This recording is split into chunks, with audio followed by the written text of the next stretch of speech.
지난 1월부터 6월까지 상반기 동안 인도하신 하나님 앞에 감사하고 또 이제 7월 첫째 주를 맞이하며 맥주 감사절을 맞이하여 저희들이 주님 앞에 나온 줄 믿습니다. 상반기를 감사하고 또 하반기에 주님께 주실 풍성한 은혜를 기대하며 기쁨 가운데 예배드릴 때에 하나님의 은혜가 저와 여러분 가운데 있게 될 줄 믿습니다. 우리 자고 계신 분들 한번 인사 나누자. 참 잘했습니다. 하나님은 당신을 사랑하십니다. 지난 상반기에도 살아온 것도 하나님의 은혜였습니다. 할렐루야, 아멘. 오늘은 맥주 감사 주일을 맞이해서 우리 특별 메시지로 그동안 사도행전 강의하다가 잠깐 멈추고 특별 메시지로 함께 나눕니다. 오늘은 출애굽기 23장 16절 말씀을 중심으로 해서 첫 열매를 주신 하나님께 감사하라. 다른 말로 얘기하면 첫 수확을 주신 하나님 앞에 감사라고 하는 그런 주제를 가지고 우리가 함께 말씀을 나누려고 합니다. 하나님은 우리에게 원하신 것이 무엇일까요? 많은 것이 있지만 그 중에 하나가 감사하기를 원하고 계시죠. 이 감사는 훈련이 되어야 되기 때문에 하나님께서 이스라엘 백성들에게 가나안 땅에 들어가기 전에 1년에 최소한 20세 이상 된 남성들은 이 1년에 3차례는 주님 앞에 나와야 된다. 그래서 세 절기를 명령하시죠. 하나는 유월절. 유월절이라고 하면 오늘날 우리가 부활절 때를 생각하면 되겠죠.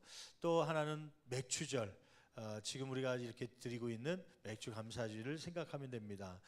또 하나는 초막절. 초막절은 가을에 추수를 다 마치고 나서 하나님 앞에 추수 감사하는 절이죠. 그래서 우리가 11월 셋째 주에 추수 감사절로 드리게 되는데 초막절이라 이야기할 수 있죠. 이렇게 1년에 세 차례는 20세 이상 된 남성들은 성전으로 딱 모여야 된다. 아마 오늘도 맥주 감사 주일이기 때문에 평상시에 잘 나오지 못했던 분들이 시간을 내어서 나오신 분들도 있죠. 너무 감사하죠. 이렇게 하나님 앞에 감사절기를 통하여서 원망과 불평의 삶 속에서 감사가 회복되고 훈련되어질 수 있는 저와 여러분 되기를 간절히 축원합니다. 근데 이 맥주절은 어떤 절기였냐면 이스라엘 백성들이 가나안 땅에 이제 출애굽하고 광야 생활 40년 지난 후에 여호수아와 함께 가나안 땅에 들어가서 첫 번째 정착 생활하며 농경을 하면서 얻었던 수확 보리단을 가지고 하나님 앞에 감사했던 첫 열매를 주심에 첫 수확을 갖게 하심에 감사해서 드렸던 절기입니다. 그러니까 오늘날에 와서는 농경사회에서 산업사회로 전환이 되면서요, 이 맥주 감사가 다른 유월절이나 부활절이라고 생각하면 되겠죠. 부활절이나 혹은 추수감사절에 비해서 많이 약화되기도 하고 잘 기억하지 못하는 절기로 전락되고 말았죠. 그런데 이 맥주감사절을 보면 이 맥주감사절에 감사할 수밖에 없었던, 또 하나님께서 이 맥주감사절을 통해서 무엇을 감사하기를 원하는지에 대한 그 마음을 읽는다면 이 맥주감사절이 얼마나 소중한 것을 깨닫게 되는 것입니다. 오늘 하나님께서 원하시는 맥주감사절의 참된 의미는 무엇인지, 그리고 우리가 어떻게 지켜야 되는지 함께 살펴보면서 은혜 받는 저와 여러분 되기를 간절히 축원합니다. 먼저 첫 번째로 맥주감사절은 더 구체적으로 어떠한 절기였습니까? 맥주절은 시기적으로 얘기한다면 신명기 16장 9절 10절 말씀에 낫을 대는 첫날부터 7주가 지난 그 다음 날에 지키는 절기라고 말씀하고 있죠. 한번 신명기 16장 9절 말씀 10절 말씀 같이 한 목소리로 봉독합니다.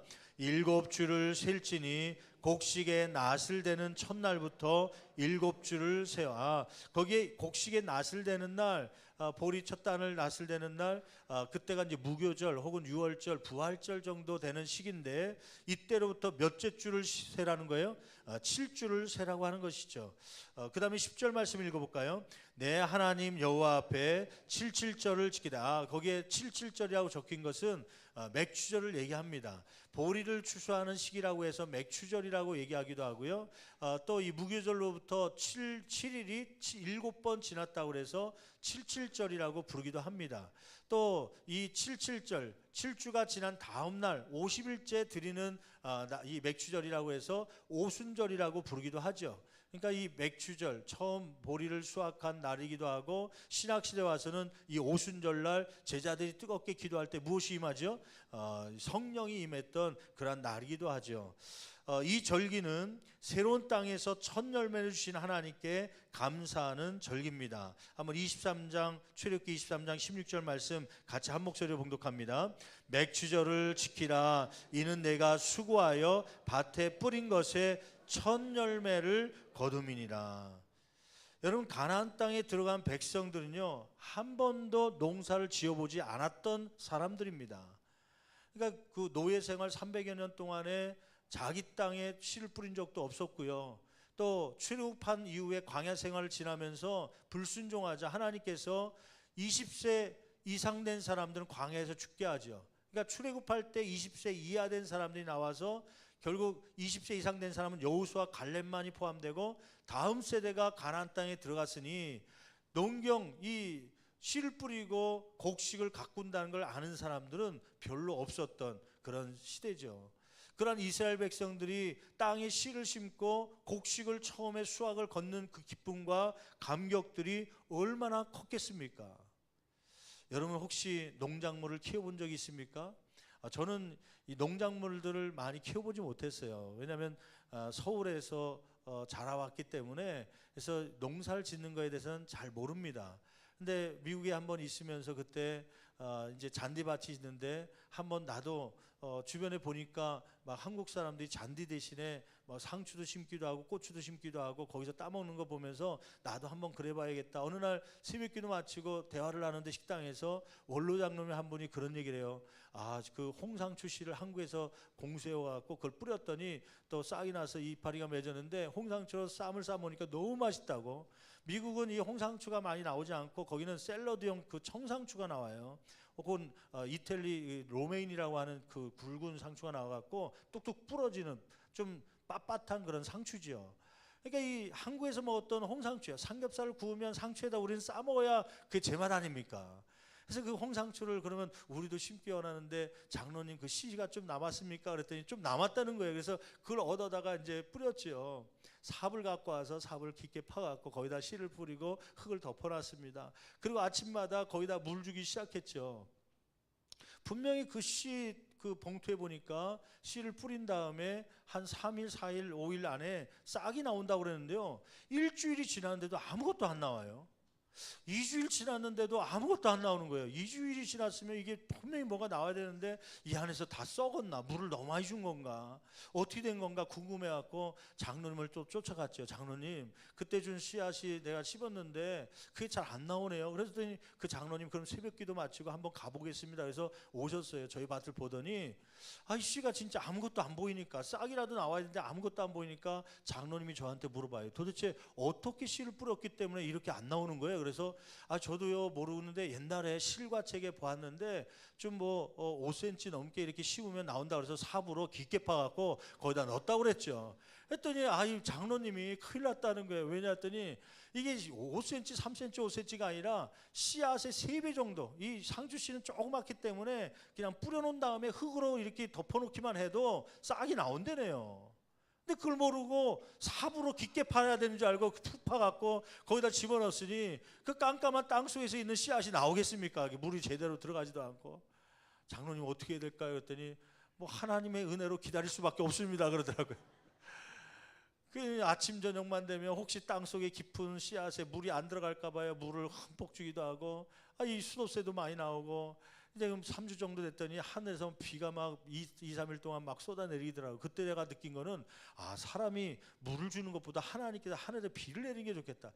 지난주에간에 우리가 기도했잖아요. 하나님 가뭄이 있었는데 비를 내려달라고 했더니 하나님께 이번 주간에 비를 그래도 군데군데 주신 것 같아요. 여러분, 이번 주간에도 계속해서 기도할 때에 메마른 강물 가운데 또 채워주시는 하나님의 은혜가 있는 역사가 있게 될 줄 믿습니다. 하여튼 비가 2, 3일 동안 쭉 내리는데 한 3주 정도 지났더니 어느 날 새벽기도 갔다 와서 창문을 통해서 밭을 보는데 거기에 파란색 그 싹이 나오기 시작하더라고요. 가까이 가서 보니까 이게 싹이 나올 때는 상추인지 잡초인지 이게 구분이 안 가는 거예요. 그래갖고 장로님을 또 불렀죠. 장로님 잠깐 와달라고. 그래서 이게 잡초인지 상추 싹인지 한번 봐달라고 했더니 보시더니 목사님 이거는 홍상추 싹입니다 그러더라고요. 얼마나 기쁘던지요. 그때부터 아침 저녁으로 물을 주기 시작하면서요. 아니 근데 어느 날 보니까 이게 이제 손가락만큼 이제 아직 따먹지는 못할 정도의 상추가 나오기 시작한 거죠. 그 장로님이 얘기를 하더라고요. 솎아줘야 된다. 이게 솎아주는 게 뭔가 봤더니요. 난 처음 들어봤는데 그냥 어른들로부터 뭐 솎아줘야 된다 얘기 들었는데 솎아주는 게 뭐냐면 막 씨를 막 주먹으로 뿌렸기 때문에요. 막 거기에 1cm, 1mm 사이로 막 싹이 막 나와갖고 땅의 영양분은 제한돼 있는데 막 다들 먹다 보면은 이게 비실비실해서 제대로 안 큰다는 거예요. 그래서 건강한 상추만 남기고 주변 건 다 뽑으라고 얘기하더라고요. 한 뼘 간격으로 그렇게 하라고 그러더라고요. 그래서 나머지를 막 뽑았더니 그 뽑은 게 그냥 속구리로 가득 차게 된 거예요. 그것을 어떻게 할까 생각하는데 성경에 보니까 첫 열매를 누가 좋아하시는 거예요? 하나님이 좋아하신다는 생각 들어서 저희 첫 열매 아닙니까? 제 인생에 농사지어서 처음 상추가 나왔는데 너무 기뻐갖고요. 거기에 반을 떼어갖고 비닐봉지에 담아갖고 누구를 쫓아갔냐면 하나님 대신으로 계시는 제사장되는 목사님이 담임 목사님이 그때 이제 부사역자인데 담임 목사실을 막 쿵쿵쿵 두드린 거예요. 목사님 불렀더니 나는 기쁜 마음에 불렀죠. 근데 목사님은 무슨 사고가 일어난 줄 알고 왜 그러냐고 무슨 문제가 있냐고 그러더라고요. 그래서 그게 아니라 제가 상추를 심었는데 드디어 나오기 시작했습니다. 솎았는데 첫 열매라고 생각돼서 목사님께 드리러 왔습니다 했더니 목사님께서 축복 기도해 주시더라고요. 근데 나머지 반이 있잖아요. 반을 갖고 집에 가서 이제 그거를 싸 먹는데 이게 조그마니까 손가락만 하니까 한 4장 5장을 섞어놔야 된장 찍어서 이렇게 먹을 정도의 그러한 상추가 된 거예요. 애들한테 야 너희들 밥 한 수저에 꼭 먹고 한 몇 개씩만 먹어라. 그리고 너무 이거 상추 먹지 말아라. 왜냐하면 골고루 나도 먹어야 되니까 너희들만 먹으면 안 된다. 그러면서 그걸 먹는데요. 그거는 상추의 맛으로 먹는 게 아니라 그 감동 속에 그 상추를 먹는데 얼마나 맛있는지요. 그때 먹었던 상추처럼 맛있는 상추를 여태까지 못 본 것 같아요.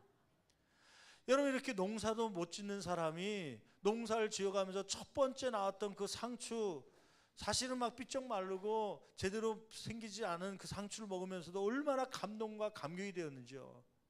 그 키우는데도 어느 날 보니까 막 땅속으로 쑥쑥 상추가 없어지더라고. 어느 날 보니까 창문을 통해서 보니까 거기에 두더지가 나와갖고 그걸 또 빼먹더라고요. 또 이 상추를 키운다고 또 이게 널쩍하게 손바닥만하게 나온 상추를 먹어야 되니까 두더지를 쫓아야 된다고.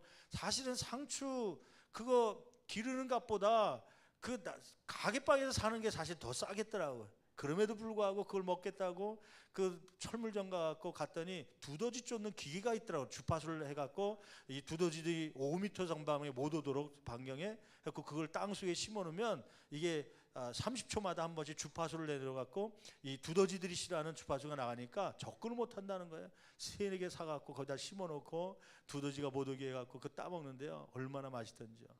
여러분 그 감동과 감격이요. 이 300여 년 동안 자기 땅에서 농사 한 번 짓지 못했던 이스라엘 백성들이 드디어 씨를 심었더니 거기서 열매가 나온 겁니다.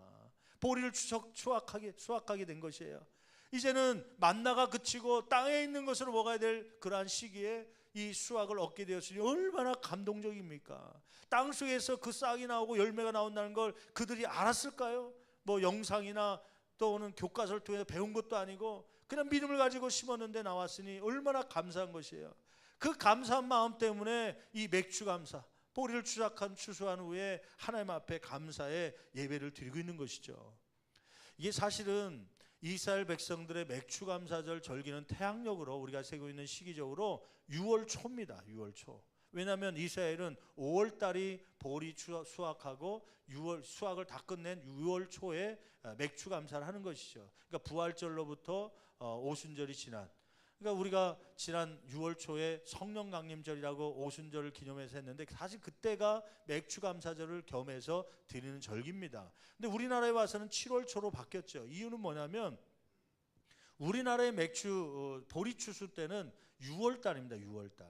그래서 추수를 다 끝낸 6월 달을 마치고 7월 첫째 주에 이렇게 저희들이 함께 맥추감사주일을 드리는 것이죠.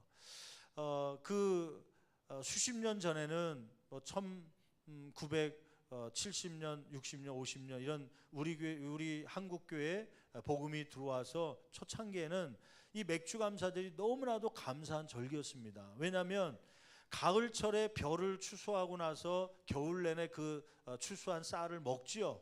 그런데 아끼고 먹지만 언제쯤 되면 떨어지는 거예요. 봄철 2, 3월 정도 겨울 지나고 나면 추수한 쌀이 다 떨어져 갔고요. 일반 가정들이 먹을 게 없습니다. 더군다나 전해에 흉년이라도 들면 기근이라도 있으면 그 수확이 별로 없으니까 겨울철 내에 그냥 결국 이 먹을 것이 떨어지니까요. 봄철 내내 먹을 것이 없어갖고 산으로 올라가서 나무 껍데기를 벗겨서 먹기도 하고요. 그래서 할머니 때는 이 보릿고개를 지나면서 먹을 게 없어서 나무 껍데기를 벗겨서 먹었다 그랬더니 손녀딸이 아이 할머니 무식하게 라면이라도 끓여 먹지 왜 그렇게 껍데기를 먹었어요. 그래. 그때는 라면조차도 없으니까요. 보릿고개가 뭐냐면 보리가 나오기 전까지 6월 달에 나와야 되는데 이 3, 4, 5월 달을 먹을 게 없어서 나무 껍데기 벗겨 먹고 풀을 뜯어다 먹고 그러면서 굶주리면서 지냈던, 어떤 사람은 먹지 못해서 죽음을 맞이했던 그러한 시기가 이 보릿고개라는 춘궁기라고 하는 시기 아닙니까? 그러는 가운데 6월 달에 이 보리를 수확하게 되니까요, 얼마나 감사한 것이에요. 먹을 것이 생겼으니까요. 그래서 하나님 앞에 맥주 감사 예배를 드리는 것이죠. 그때의 감격은 지금 우리가 이 시간에 드리는 감격 그 몇백 배나 되는 기쁨과 즐거움 가운데 굶주림을 마치고 이제는 드디어 먹을 것이 생겼다고 하는, 하나님께서 이러한 수확을 주셨다고는 감사함으로 드렸던 것이 맥주 감사절이죠. 이러한 기쁨과 즐거움과 감동이 이 맥주절을 맞이해서 회복될 수 있는 저와 여러분 되기를 간절히 축원합니다. 둘째로, 그러면 하나님 우리가 맥주를 어떻게 지키기를 원하십니까?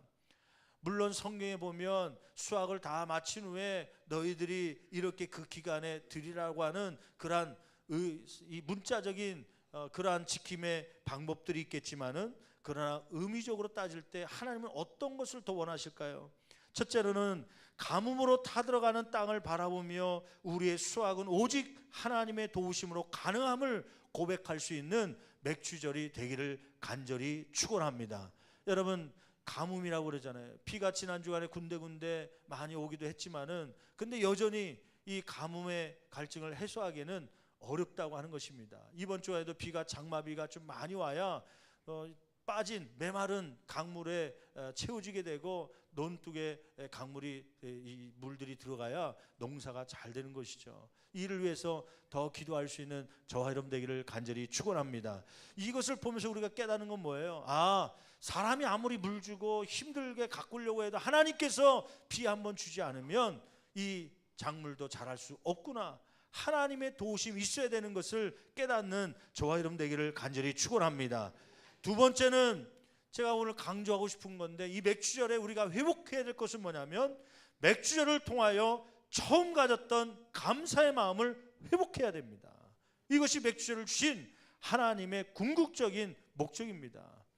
여러분, 이스라엘 백성들이 300여 년 동안 자기 땅 없이 농사도 지어보지 않았던 사람이 이 땅에, 이스라엘 땅에 씨를 뿌려서 보리가 추수되는 것을 보면서 얼마나 감동과 감격 속에 감사를 했겠습니까? 그때만 감사하지 말고 너희들은 매년 이때쯤 되면 이 보리를 주신, 첫 열매 수확을 주신 하나님 앞에 감사해야 된다. 그 감사를 매년마다 지키면서 그때 그 보리 하나만으로도 감사했었는데 그런 생각을 가질 때가 있지 않겠습니까? 여러분, 신명기 8장 12절 14절 말씀 한번 볼까요? 신명기 8장 12절 14절 말씀 보면 하나님께서 염려했던 것이 하나 있어요. 너희들이 가나안 땅에 들어가면 혹시나 이렇게 될까 내가 두렵다. 그러면서 염려했던 말씀이 있죠. 신명기 8장 12절 14절 같이 한 목소리로 봉독합니다. 네가 먹어서 배부르고 아름다운 집을 짓고 거주하게 되며, 13절, 또 내 소와 양이 번성하여 내 은금이 증식되며 내 소유가 다 뭐하게 될 때에, 풍부하게 될 때, 이젠 보리가 아니라 더 좋은 쌀이 나오고, 이제는 보리가 아니라 더 좋은 고기 덩어리가 나오고 더 풍성하게 될 때에 14절 염려하는 것은 무엇이에요? 같이 봉독합니다. 내 마음이 교만하여 내 하나님 여호와를 뭐할까? 잊어버릴까 염려하노라. 여호와는 너를 애굽 땅 종되었던 집에서 이끌어 내신 분이라고 하는 것이죠.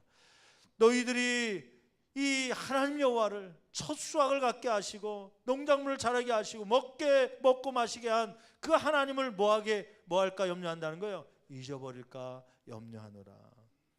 여러분 혹시 보리보다 좋은 쌀밥 먹으니까, 요즘엔 쌀밥에다도 뭐 여러 가지 작곡을 넣어갖고 더 영양가가 많게 먹고 있죠. 이렇게 돼서 혹시 맥주 감사 주일에 대한 감동과 감격과 감사가 잊어버리고 있는 우리의 모습은 아닙니까? 지난 주간에 월요일 아침 일찍 차를 끌고 신방을 간 곳이 있었습니다. 그곳은 우리 원로 장로님이신 정국란 원로 장로님께서 중환자실에 입원해서 힘들게 하루하루를 버티고 계신다는 이야기를 듣고, 주말에는 면회 시간이 또 예배 시간과 겹쳤기 때문에 중환자실을 마음껏 갈 수 없기 때문에 그 시간에 맞추냐고 이제 월요일 날 일찍 11시 반에 30분만 하루에 있다고 해서 면회를 간 거예요. 이제 주차장에 도착해서 그 가족 되는 아드님 되는 정규일 사님에게 전화를 했죠. 집사님, 제가 이제 5분 정도 늦었는데 지금 올라갑니다. 그랬더니 정규일 사님이 그런 거예요. 목사님 끊지 마세요. 왜요? 그랬더니 사실은 아침에 의사가 오늘 내일 넘기기 힘들 것이라고 준비하시라고 그렇게 통보를 하셨다는 거예요.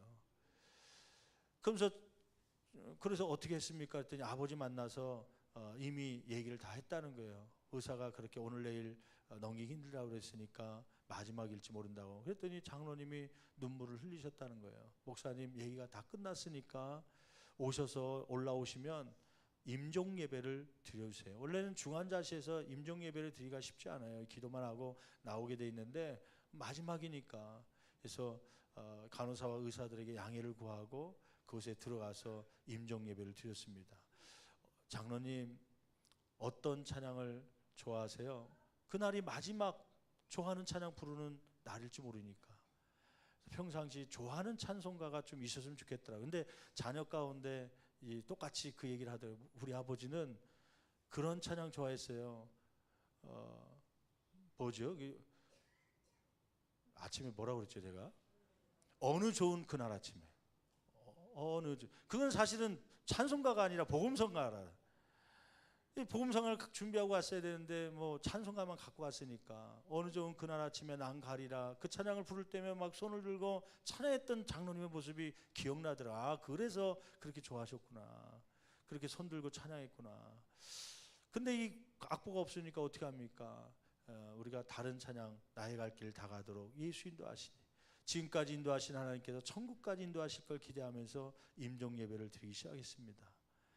말씀을 통하여서 바울 사도처럼 마지막 달려갈 길을 다가고 믿음을 지켰던 바울 사도처럼 마지막 끝까지 승리하는 장로님, 저희 모두가 되길 원합니다. 그래서 말씀을 증거하고 예배를 다 마치고 이제 어느 정도 시간이 남아서 마지막 인사를 하는데 장로님이 그러세요. 목사님, 이제 들릴까 말까 하는 목소리로 얘기하는 거죠. 목사님, 귀를 가까이 대고 말씀하세요. 장로님, 혹시 섭섭하게 했던 것이 있으면 용서해 주세요. 다 또 잘 되기 위해서, 비전을 갖기 위해서 얘기한 거니까 오해하지 마시고 다 용서해 주세요. 아, 그런 거 없습니다. 근데 갑자기 생각난 게 감사했던 일이 생각난 거예요. 감사한 일이.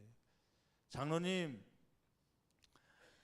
저 신학교 1학년 때 구두 사준 거 기억나세요? 그랬더니 장로님이 신고 듣더니 눈물을 한 방울 떨어뜨리세요. 목사님, 그거 아직도 기억하고 있으세요? 예, 저 기억하고 있죠. 그게 뭐냐면 제가 신학교 1학년 때, 그때 신학교 들어가자마자 한 6개월 됐을 때 6월 달인데 그때 하수경 목사님, 우리 유년부 담당했던 목사님이 개척 나가신다고 나가셨어요. 그리고 부감 선생님이었던 집사님이 또 다른 데로 나가시고 그 지도자들이 없어, 교육할 사람이 없어서, 그래서 누가 그러면 유년부 담당하냐 하다가 결국 신학생 고신원 목사, 그때는 이제 고신원 선생님이 있으니까 고신원 선생님이 그럼 유년부 맡으라고 해서 그때 유년부를 맡은데, 그때 그 부장, 제가 처음 이 부서를 맡을 때 부장 장로님이 누구였냐면 정국남 장로님이에요. 정국남 장로님. 그때 장로님이 제 첫 부임한 부사역자 첫 장소에 장로님이셨는데 기억나시죠? 그랬더니 장로님도 끄떡끄떡거리세요. 근데 그 무슨 일이 있었냐면은 그 사역을 하는 중에 어느 날 주일 예배 마치고 삼부 예배 마치고 내려가는데 요 장소죠. 저기 내려가는 계단 게시판 있는 장소에서요. 갑자기 저를 붙잡더니 장로님이 목사님 신발이 바뀐 것 같아요. 잠깐 벗어보세요. 그러는 거예요. 그래서 신발 제 신발인데 했더니 아니라는 거예요. 장로님 신발도 그런 거라는 거예요. 그래서 벗었죠. 그랬더니 그 신발을 신어보더니 아니네. 그러면서 다시 주는 거예요. 근데 그게 뭐였냐면 장로님이 그때 이제 병원에서 얘기하시는 거예요. 목사님, 이제 최정란 권사님하고 같이 있는데 목사님 그때 그 신발을 사준 이유가 있었습니다. 그 기도실에서 이제 유년부실이었는데 기도실이 어느 날 보니까 신발장에 굽이 다 단 신발이 있고 앞을 보니까 입이 벌어진 그 구두가 있어갖고 기스가 나고 도저히 신을 수 없는 신발을 거기 있어서 누구 신발인가 봤더니 제 신발이었다는 거예요. 그래서 그날 저녁에 가서 최성란 권사님하고 신발을 봤는데 고시는 전사님 건데 그거 사줬으면 좋겠다 해갖고 그 다음 주간에 그 사주기를 원하는데 신발 사이즈를 모르니까 물어보면 또 괜찮다고 그럴까봐 일부러 본인이 신어보고 대충 이 정도 될 거라고 예감하고 갖고 사오신 거예요. 그 다음 주간에 사오셔서 박스로 저를 주면서 제 처음에 목회를 하면서 목회지에서 받았던 첫 번째 선물이 그 구두였습니다. 지금도 잊지 못하는 구두죠. 근데 또 그 얘기를 들으면서 어떤 생각이 들었냐면 그 구두가 다른 이유가 있었어요. 그 아이들 유년부 아이들 맡으면서 그때 생각은요. 오전 예배가 있고 오후에 2시 반 예배가 있는데 오전 예배 9시 예배 끝나면 애들이 갈 데가 없고 또 집으로 보내면 애들이 오후 예배 잘 와요 안 와요? 안 오니까요. 얘네들 좀 붙잡고 있어야겠다 생각하고 점심을 주고 점심때 2시까지 넘기기 힘드니까 얘들아 모여라. 그래서 마당에서 여기 주차장 마당에서 얼음땡 하자 해갖고요. 유년부 모이세요. 그랬더니 30여 명의 아이들이 모여서 뛰어다니면서 얼음땡 하면서요. 구두 신고 그때는 뭐 운동화가 따로 있고 그런 게 아니라 얼음때 하면서 땀을 뻘뻘 흘리면서 또 남자애들은 선생님 우리 축구해요 그러면 또 양수중학교 축구장 가고 구두 신은 대로 축구하다 보니까 거기에 기스가 나기도 하고 앞에가 벌어져 갖고 낡아지게 된 것이죠. 무슨 생각을 했냐면 그때 그 마음 제가 이 아이들 처음 맡으면서요 그 사역자로서 처음 생활하는 게 너무 감동스럽고 감격스럽고 내가 밥 먹을 시간을 쪼개서라도 이 아이들과 놀고 싶었고요. 이 아이들이 5예배까지 승리하기를 위해서 어떻게 쓰든 헌신하고 도와주고 싶었던 그 마음들이 그때는 막 감사로 받아졌는데 시간이 지나면서 그런 마음들이 열정들이 식어진 나의 모습이 아닌가. 맥주감사절은 바로 그것을 회복하는 시간입니다. 처음 보리 하나로도 감사했던 제가 면허를 땄던 날이 있었어요. 이제 면허 학원을 다녀야 되는데 그냥 운동신경도 있고 그리고 또 교회차를 많이 타고 다니다 보니까 어깨 너머로 우회전은 이렇게 하는 거 좌회전 깜빡이 이렇게 하면 브레이크는 이거구나 이런 걸 다 알고서 이제 혼자서 학원을 안 가고 여기서 이제 교회차 갖고 마당에다가 주준자로 선 거놓고 T자 S자 해놓고요 앞으로 가는 거 뒤로 빠지는 거 후진 연습하다가 첫 번째 면허시험장 가서 시험을 봤거든요. 붙었게요 떨어졌게요. 첫 번째는 떨어졌어요. 믿음대로 여러분의 믿음대로 떨어졌어요. 얼마나 그때는 속상한지요. 학원도 안 가고 준비도 안 했으면서 떨어졌는데 얼마나 속상한지. 근데 이 속상해갖고 기도하는 중에 무슨 생각이 드냐면 이것도 시험이라 목사님께 기도받고 가야 되는데 그냥 가서 떨어진 거라는 생각이 들어갔고요. 두 번째 시험 볼 때는 새벽 예배를 마치고 나온 목사님에게 사택 앞에서 기도해 주세요. 저 시험 보러 가야 됩니다. 안수 기도 받고 갔거든요. 두 번째는 붙었겠습니까? 떨어졌겠습니까? 그때는 또 믿음대로 붙었어요. 그래, 믿음대로. 그 면허증을 따고 오는 날 제가 어떤 다짐을 했는지 알아요? 얼마나 감사하고 막 암행어사 합격한 것처럼요. 대학에 들어간 것보다 더 기쁜 마음으로 면허증을 부여잡고요. 하나님, 제가 이제는 우리 성도들 고강동, 화곡동, 신월동 차량 운행은 내가 다 맡아서 하겠습니다. 그때는 그 감격 때문에요. 그래서 성도들이 사무실에 얼쩡얼쩡 그러시면 혹시 차량 운행 필요하세요? 그럼 제가 할게요. 그래 막 모시고 가려도 이분들이 피해요. 왜냐하면 면허 딴 지 얼마 안 돼 갖고 혹시 사고 날까 봐 다 도망치고 안 타려고 그래서 저는 그래도 태우고 싶어 갖고요. 타세요. 그래서 막 모셔다 드리고 그러면서 다녔어요. 근데 그런 마음이 있었는데 나에게 이러한 면허증도 주셨고 나에게 이러한 사역지도 주셨고 감사해서 하고 싶은 사역들을 마음껏 했던 그러한 시절이 있었는데 어느 날 배가 부르면서요. 차량 운행을 위해서 사무실로 누군가가 들어올 것 같으면 이제는 미리 짐작하고 그 자리를 피합니다. 딴짓하는 것처럼, 뭐 죽는 것처럼, 급한 것처럼 다른 사람이 가길 바라고 차량 운행 안 가려고, 아예 먼 데는 안 가고 중간에 내려주고 싶어서 그럴 때가 얼마나 많았습니까? 여러분, 맥주 감사절 이때는 보리 하나 준 것만으로도 감격 속에 눈물을 흘리면서 주님 앞에 감사했던 그런 절기 아닙니까? 이스라엘 백성들이요. 우리 이 땅의 한국교회 초대 우리 성도들도 1세대 성도들도 그러한 마음으로 맥주 감사를 지낸 것 아닙니까?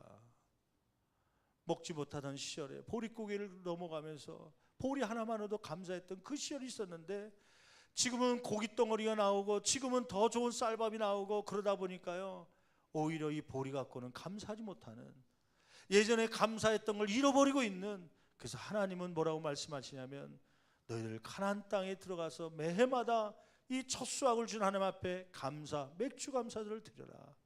잃어버렸던 첫 번째 감사를 회복하라는 말씀이죠. 이 감사가 회복될 수 있는 저와 여러분 되기를 간절히 축원합니다. 셋째는 지난 상반기 동안 공급하여 채우신 모든 첫 열매에 감사를 하는 절기가 되어야 되겠죠. 첫 열매를 거둔 거에 대해서요. 어떤 가정은 처음 집을 마련한 가정이 있습니다. 어떤 가정은 처음 결혼해서 가정을 꾸린 가정이 있습니다. 며느리가 들어오기도 하고, 때로는 사위가 들어오기도 하고, 때로는 손주가, 자녀가 출산돼서 나오기도 하고, 때로는 첫 직장에 들어가기도 하고, 첫 사업을 시작한 가정들이 있기도 하고요. 첫 월급을 받아본, 혹은 첫 수업에 들어갔던 그러한 가정들이 있죠. 그 첫 열매 주신 것을 감사하는 것이죠. 저도 뒤돌아보니까 우리 교회가 45주년 하면서 목회로서 첫 번째 우리 귀한 임직자를 세우는 그러한 일들이 있었더라고요. 하나님, 첫 번째 이렇게 임직자들 세우게 하시니 감사합니다. 여러분, 가정 안에, 교회 안에 감사할 일들을 헤아리면서 하나님께서 공급하셨음을 기억하고 감사할 수 있는 저와 여러분 되기를 간절히 축원합니다. 마지막 네 번째로는 또한 남은 하반기에서도 우리의 필요를 더 풍성하게 채워주실 하나님을 기대하며 감사해야 된다는 것이죠. 여러분, 잠언서 3장 9절 10절 말씀 같이 한 목소리로 봉독하시겠습니다. 내 재물과 내 소산물의 처음 익은 열매로 여호와를 공경하라. 여러분, 하나님께서는 처음 것을 좋아하십니다. 아니요, 성경은 처음 것은 하나님의 것이라고 말씀하고 있습니다. 가인이라는 사람이 농사를 지어서 땅의 소산 가지고 하나님 앞에 예배를 드렸습니다. 제물을 드렸죠. 또 그의 동생인 아벨이라고 하는 사람은 양을 치면서 양의 첫 새끼를 하나님 앞에 드렸습니다. 그런데 똑같이 하나님 앞에 예물을 드렸는데 가인의 것은 안 받고 아벨의 양의 첫 새끼는 받았어요. 많은 신학자들이 어떤 문제가 있었을까? 그런 가운데 아벨은 피의 제사였고 가인은 피가 없는 그러한 제사였다 얘기하기도 하죠. 물론 그것도 틀린 얘기는 아닙니다. 그런데 또 하나 이유가 하나 있죠. 거기 본문의 창세기 4장 말씀에 집중해서 보면요, 거기에 유독 강조하고 있는 단어 하나가 있습니다. 그것은 뭐냐면 양의 처음 새끼라고 하는 것이에요. 여러 새끼를 낳은 게 아니라 지금 양이 첫 새끼를 낳았어요. 앞으로 이 양이 더 많은 새끼를 낳을지 안 낳을지 모릅니다. 불확실합니다. 이거 가지고 더 키워갖고 더 여유가 있을 때 그때 자녀 남은 것 가지고 하나님께 드리고 싶은 마음이 있겠지요. 그런데 아벨은 불확실한 환경 속에서도 처음 것은 하나님의 것인 줄 알고 주님 앞에 드린 것입니다. 근데 가인은 땅의 소산을 드렸다는 말은 있지만 땅의 첫 번째 열매를 드렸다는 말은 나와 있지 않아요. 땅의 수산을 모은 것이죠. 모으고 어느 정도 여유가 되니까 이제 하나님께 드려볼까 하고서 그 모은 것의 남은 부분을 주님 앞에 드린 것이 아닐까, 그런 생각을 하는 거죠. 왜냐하면 거기에 처음 것이라는 말이 들어가 있지 않기 때문이에요. 여러분, 하나님께서 여호수아에게 여리고성을 점령하라고 그러죠. 너희가 하루에 한 바퀴씩 7번이나 7바퀴 돌면 점령하게, 진짜 그 말씀대로 했더니 여리고성이 무너지고 점령하게 되었습니다. 그때 주의사항이 하나 있었어요. 주의사항이 뭐냐면 여리고성을 함락하게 되면 거기에 있는 전리품은 하나라도 너희가 건들면 안 된다. 아니 다른 전쟁 속에서는 가져가라고 하고 주기도 하고 그랬는데 이 여리고 전쟁에서는 하나도 가져갈 수 없다고 명령하신 것이에요. 왜 하나님은 여리고 전쟁에서 나온 전리품을 가져가지 말라고 하셨을까요? 그것은 가나안 땅에 들어가서 첫 번째 얻었던 전리품이기 때문입니다. 하나님은 첫 번째 것을 하나님의 것으로 여기고 드리기를 원하는 것이죠. 근데 안타깝게도 그것을 깨닫지 못한 아간이라는 사람이 그 전리품을 건드렸습니다. 결국 그것 때문에 그 다음 전쟁에 패하게 되었고 그 아간의 가족들은 다 죽음을 맞이하게 된 것이죠. 여러분, 하나님께서는 처음 것을 받기를 원하시고 처음 것을 드리기를 원하시는 분인 줄 믿습니다. 이러한 처음 것을 드리면서 또 한 가지 뭐냐면 10절 말씀, 잠언서 3장 10절 말씀 아까 읽지 않았는데 10절 말씀 계속해서 읽어볼까요? 같이 봉독합니다. 그리하면 이 처음 익은 열매로 하나님 앞에 감사로 공경하면 어떻게 한다는 거예요? 내 창고가 가득히 차고 앞으로 네 창고가 더 찰 것이고 내 포도주 틀에 새 포도즙이 넘치리라. 여러분, 이 한국교회의 처음 맥주 감사절은 두 가지가 겸해 있었습니다. 하나는 보리가 수확되면서 하나님께서 이렇게 보릿고개를 넘게 하시고 먹을 것 주셨다는 감사함이죠. 여러분, 그때 초대교회 성도들은 보리를 많이 쌓아놓고 드디어 이제 창고에 쌓아놨으니까 남아도니까 그 남은 것 좀 드릴까 하고 드린 게 아니라 지금 굶주린 상태 아닙니까? 이것도 떨어지면 가을에 어떻게 되면 또 보릿고개를 또 넘어야 되는 거 아닙니까? 그럼에도 불구하고 불확실한 상황 속에서도 하나님께 감사함으로 그걸 드렸어요. 수확에 대한 감사죠. 맥주절. 또 하나의 감사가 있었죠. 그건 뭐냐면 이 5, 6월 달이 지나면서 뭐가 마치게 되냐면 가을에 벼농사를 위해서 심어놓은 모내기가 마치는 때입니다. 그래서 이 맥주절은 두 가지를 감사했던 거예요. 하나님, 보리를 주시니 감사합니다. 그리고 모내기를 마칠 수 있도록 인도하시니 감사합니다. 그러면서 그들은 무엇을 바라봤냐면 가을에 더 풍성하게 보리보다 더 좋은 쌀을 주실 걸 기대하며 그들은 감사로 하나님 앞에 축제 속에 예배드렸던 것이 맥주 감사절입니다. 여러분, 상반기도 하나님의 은혜로 우리가 지내온 줄 믿습니다. 맥주 감사절 또 하나 감사할 것은 앞으로 우리에게 오진 않았지만 하반기를 통해서 더 풍성하게 주실 하나님의 은혜를 기억하며 먼저 감사할 수 있는 저와 여러분 되기를 간절히 축원합니다. 이렇게 하나님 앞에 처음 익은 열매로 공경하면 그리하면 네 창고가 더 가을에는 가득히 차고 내 포도즙 틀에 새 포도즙이 넘치리라. 이 축복이 이루어지는 저와 여러분 되기를 간절히 축원합니다. 여러분, 첫 열매에 감사한다는 것은 첫째, 이것을 주신 하나님을 인정하는 것입니다.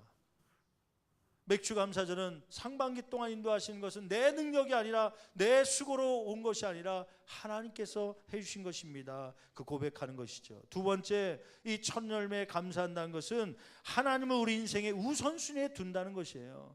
나 먹기 살기도 바쁜데 보리 추수해서 그건 우리 가족들 먹이기도 바쁜데 하나님께 드릴 게 없습니다. 그게 아니라 우리는 굶더라도 하나님을 우선적으로 섬겼던 그 신앙이죠. 세 번째는 하나님께서 나머지 모든 것을 책임져 주실 것임을 고백하는 믿음의 표현입니다. 여러분, 이러한 감사가 이런 맥주를 통하여 회복되며 특별히 아까 말씀드렸던 대로 맥주절의 궁극적 의미는 보리 가지고도 감사했던 처음 마음이 회복되기를 원하는, 옷 한 벌 얻은 것 같고도 감사했던 그 마음이 회복되기를 원하는 그런 하나님의 마음을 알고서 이 한 주간 회복의 역사가 일어나는 저와 여러분 되기를 간절히 축원합니다. 축원합니다. 기도하시겠습니다. 이 시간 기도할 때 오늘 말씀을 기억하면서요, 여러분 혹시 과거에는 그거 하나만으로도 감사했었는데, 보리밥 하나로라도 감사했었는데 지금은 배가 불러서 좋은 음식 아니면 원망하고 불평하는 우리의 모습은 아닙니까?